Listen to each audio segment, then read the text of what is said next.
kongsikan setiap pengalaman yang diperoleh sepanjang 2 hari program ini.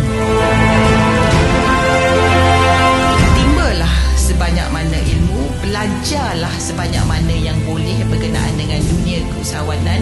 Ambillah segala banyak peluang yang disediakan oleh pihak kerajaan, pihak universiti, pihak SSM dan sebagainya. Timbalah sebanyak mana, kerana ini semua amat-amat diperlukan di dalam kita menjanjikan kejayaan dalam bidang keusahawanan. Juara Business Combat jatuh kepada Universiti Malaysia